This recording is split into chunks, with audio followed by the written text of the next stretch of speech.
Donc maintenant que notre variable est déclarée, on va devoir y travailler avec. Et comment? À travers donc l'affectation des valeurs à cette variable-là. Et généralement, donc l'affectation, c'est l'attribution d'une valeur à une variable, c'est-à-dire qu'on va aller à la zone mémoire auquel on avait parlé tout à l'heure. Donc supposons que ça, c'est notre mémoire. Et ça, c'est l'emplacement de la variable âge, c'est-à-dire qu'on va devoir remplir cette zone-là avec des valeurs du type de âge. Parce que si âge elle est du type entier, donc cette zone mémoire ne va contenir que des entiers. Si âge elle est de type réel, c'est-à-dire que cette zone mémoire-là contiendra des réels et ainsi de suite. Donc en algorithmique, pour affecter une valeur à une variable, ou bien généralement en langage de programmation, on a trois méthodes. Donc la première, c'est ce qu'on va voir maintenant, c'est l'affectation directe. Donc on a la variable, puis la valeur, ou bien une opération de valeur. Donc l'affectation se fait avec le signe, cette flèche-là, qui a la tête à gauche et aussi donc on verra son utilité. Donc la syntaxe est la suivante. Donc on met à gauche du signe de l'affectation la variable, puis on enchaîne avec le signe et finalement la valeur qu'on veut affecter à cette variable-là. C'est comme si on est en train de dire tu vas mettre dans la variable var la valeur e.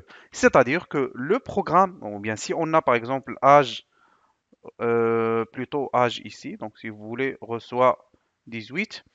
Donc, c'est comme si on est en train de dire à notre programme, tu vas à la zone mémoire réservée à âge et tu vas mettre la valeur 18. C'est bon? Donc, c'est comme si cette valeur-là va être stockée dans notre zone mémoire en attendant à ce qu'on a besoin de travailler avec cette variable-là. Et notez bien que ici, le E, il peut être soit une valeur directe, comme on a fait, pardon, je m'excuse, euh, comme on a fait ici. Donc, on avait mis, si vous voulez, donc âge reçoit 18, comme on peut mettre, par exemple, si vous voulez, âge reçoit, par exemple, je ne sais pas, si on a une autre variable, par exemple A, et A, il est du même type que âge, donc on peut mettre A plus 2. Donc ça, c'est une expression, c'est-à-dire que le programme va faire le calcul de A plus 2, donc il va aller chercher la valeur de A aussi dans la mémoire. Donc supposons qu'elle contient 10, donc il va prendre 10 plus 2 qui est égal à 12 et il va stocker le résultat dans l'espace qui est réservé à la variable âge. Donc on aura ici le 12. Et notez bien que l'affectation ne modifie que ce qui est à gauche du signe ou bien de la flèche d'affectation.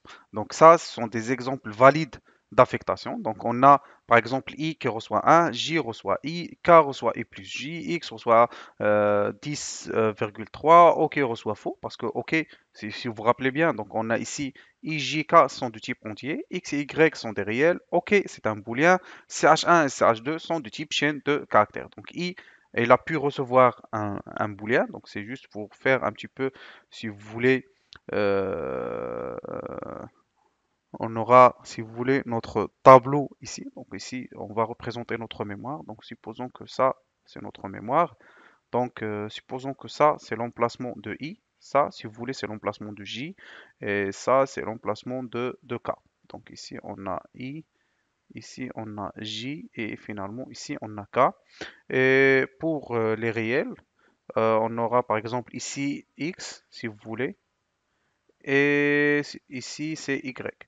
Notez bien parce que quand le programme va réserver les zones mémoire, c'est pas forcément ils sont consécutifs. C'est-à-dire le I peut exister dans une adresse, le J vraiment très loin de I, et ainsi de suite. Donc c'est vraiment euh, la réservation se fait d'une manière aléatoire. Donc ici, dans un premier temps, ce qu'on avait fait ici, donc on a i reçoit 1, c'est-à-dire on est en train de demander au programme de mettre dans la case mémoire de i la valeur de 1.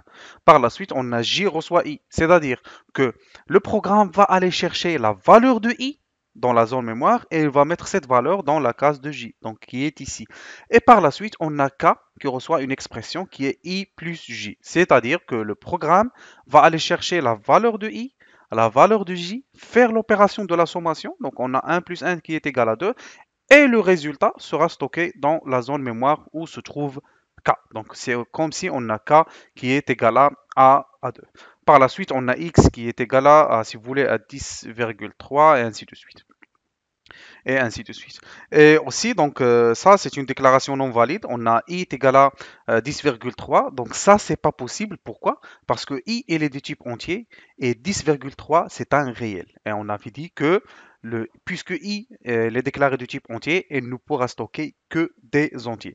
Et je vais vous dire pourquoi. Parce que déjà, les entiers, ils sont codés sur 2 ou bien 4 octets. Par contre, les réels, ils peuvent être codés sur 4 ou 8 octets.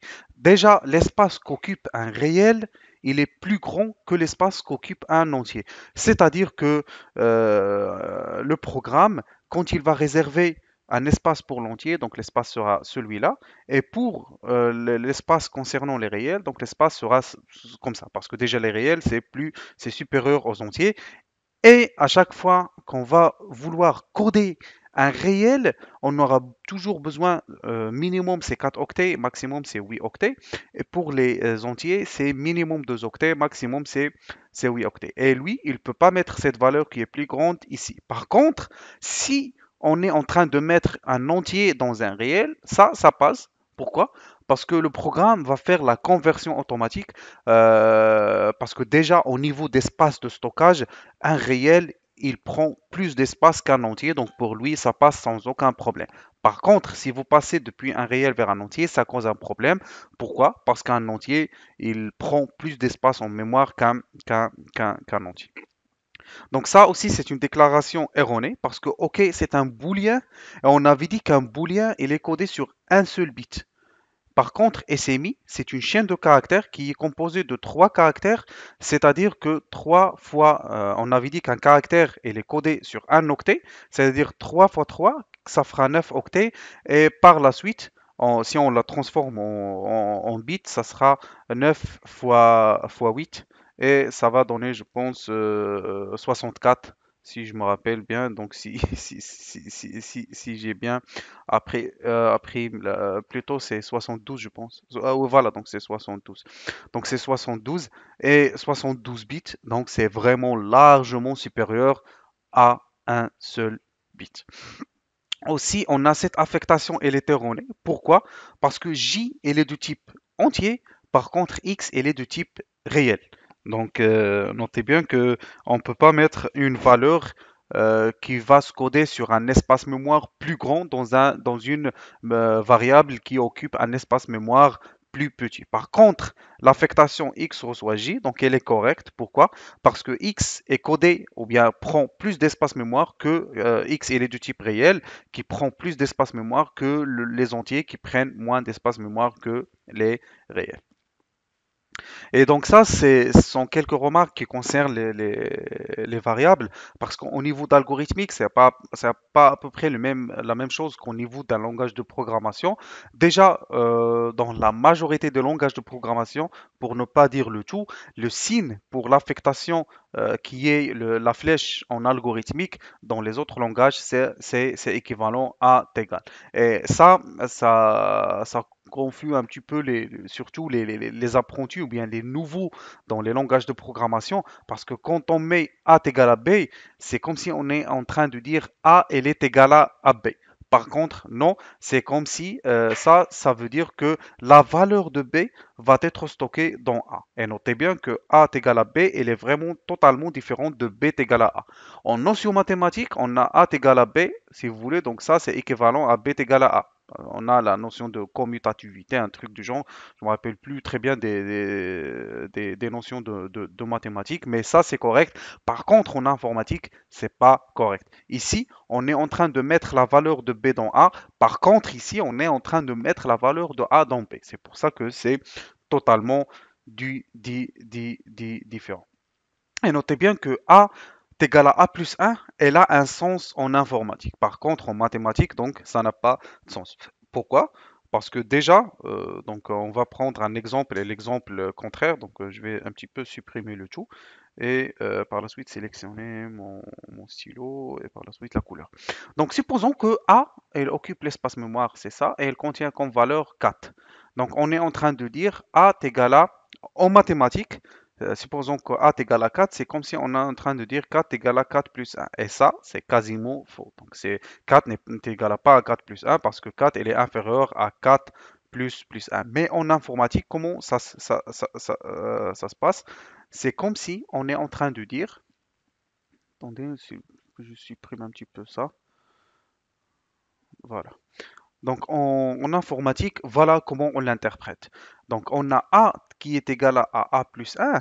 On est en train de dire, pour lire cette expression-là, on dit la nouvelle valeur de A va prendre l'ancienne valeur de A plus 1. C'est-à-dire que la nouvelle valeur de A va prendre l'ancienne valeur. Donc le programme va aller chercher dans la zone mémoire où se trouve A qui est 4. Il va mettre 4 plus 1 qui est égal à 5.